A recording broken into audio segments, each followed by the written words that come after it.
Okay. So currently this has the highest range of any EV truck. Higher than the Cybertruck, higher than the Rivian, F-150 Lightning.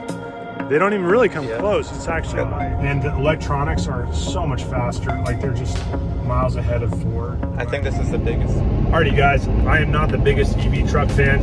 In fact, for a long time I thought they were absolutely stupid, but I'm kind of coming around to them, and I'll tell you why and when I think they actually make sense. Most of the time they don't. But for this guy, I actually think it makes sense that he bought an EV truck. All right, it's 2024. 2024 Sierra Denali EV Edition 1. Okay, so currently this has the highest range of any EV truck. Higher than the Cybertruck, higher than the Rivian, F-150 Lightning. They don't even really come close. It's actually by quite a bit of range, right? Yeah, it's 440. Actually, some people are getting like closer to 460, 470 in real world testing. Wow. I haven't really been keeping track too much. Yeah. Other people on the forums are getting that amount of range. So that's awesome. It's not bad for a full size. No. It can tow, I think, 10,000 or? Yeah. Okay. Yeah, but it's a really nice looking truck. Definitely has a bigger footprint, more of a stance than the Rivian, which you had previously. And how would you say the power compares? Yeah, it's not as fast as Rivian. Okay. But it still picks up. This thing's 8,000 pounds. Yeah, super heavy. That's the curb weight. Yeah, it's crazy. In the TVWR. So it's decent. It's decent goes. I think it has 754 horsepower. Yep. It does 0 to 60 in about 4 seconds.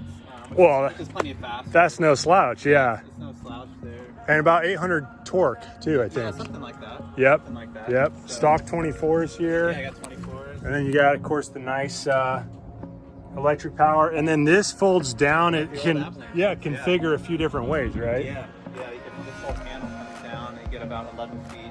Okay. From the back. Yeah. The whole bed has a bed extender, multi-pro tailgate. Okay. So, yeah. Right on, man. Well, let me drive it, and we'll see how it compares to the old F-350. There you go. That's going to feel like a dinosaur. Yeah. What's up, Tyler? Hey, man. Hey, good to see you. This is yours? We're doing YouTube videos here. Yeah. Well, talking about EVs, can you tell me, you've got some miles on this one. Yes. What is this all about? 60K. 60,000 on a Hyundai Ioniq? Hyundai Kona. Kona, okay. Have you had any issues with it? Yeah, as you know, I've had some issues with it. Okay, no, I'm not trying to like slam this. Yeah, it was. We love the car. It's just when it had about 5K on it, the battery died. Okay, which was during COVID, right? Kind of. It was at that time when the Suez Canal was like super impacted or something, so there was shipping issues. So did they give you a rental during that time? They did. They gave us a rental, but it lasted like 6 months. Which Yeah. was super frustrating. Sure. I just wanted my brand new car I just bought. Yeah. Let me ask you, how have the tires been on EVs? How many miles are you getting on a set of tires? Not that many. Yeah, that's the one downside. Like, there's not much maintenance, right? But the tires don't last long because they're really heavy. The heavy, I think, Well, you get like the torque, the instant torque, torquiness, the torquiness Eats of up the tires. Yeah, all the eats up power. the tires. Yeah. And also, there's not a lot of traction to begin with because, at least for this car, they want them to be as like efficient as possible. So, Makes sense. Would you buy another? yeah. Would you buy the same car? I mean, No. okay. What would you get if you were in the market for another EV car? I'm liking those Ford Mach. Oh, the Mach-E's? Yeah. Mustang? My dentist has one. Yeah, I love them. He says it's all right, but, you know, I like the look of it. he's also got a Q7 Audi. But, all right, so 60,000 miles on this one. Yeah, I mean, 2,000 miles on this one. Yeah. Still breaking it in. Yeah, all right. I'm going to give it a drive, and Safe with. we'll give it the rolling with Rush review. All right, let's do it. Cool. Hopefully I pass the test. Too. Yeah. All right, we are here rolling with Russ over here in the EV Sierra Denali Edition 1. First drive. First drive, first time ever driving an EV, I'll be honest. And it's quite different. The 1 foot drive, like one pedal driving, I should say, where you let off and the regenerative braking, like you don't even have to step on the brake. And that's actually quite convenient once you learn to feather it in. Yeah, it's like a big, for somebody who hasn't driven EVs a lot, that's like the biggest surprise when they hop into an EV vehicle. Yeah. But, I like it because it saves on brake pads, right? Yeah.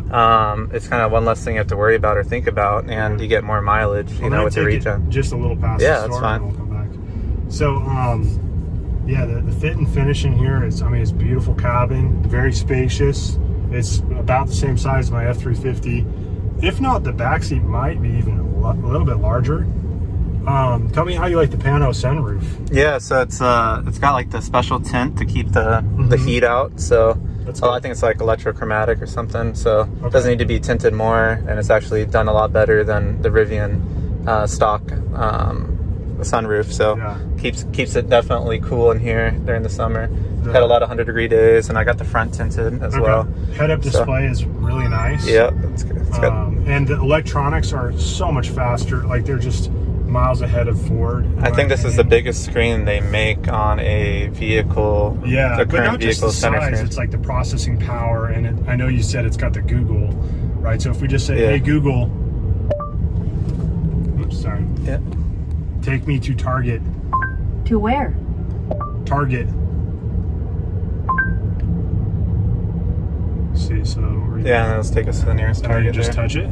Yeah, I'll just go right there. Yeah, so that's really nice. Yeah. Hands-free. So you said 0 to 60 is about 4 seconds. Yeah, it's pretty darn quick, and especially for being so heavy.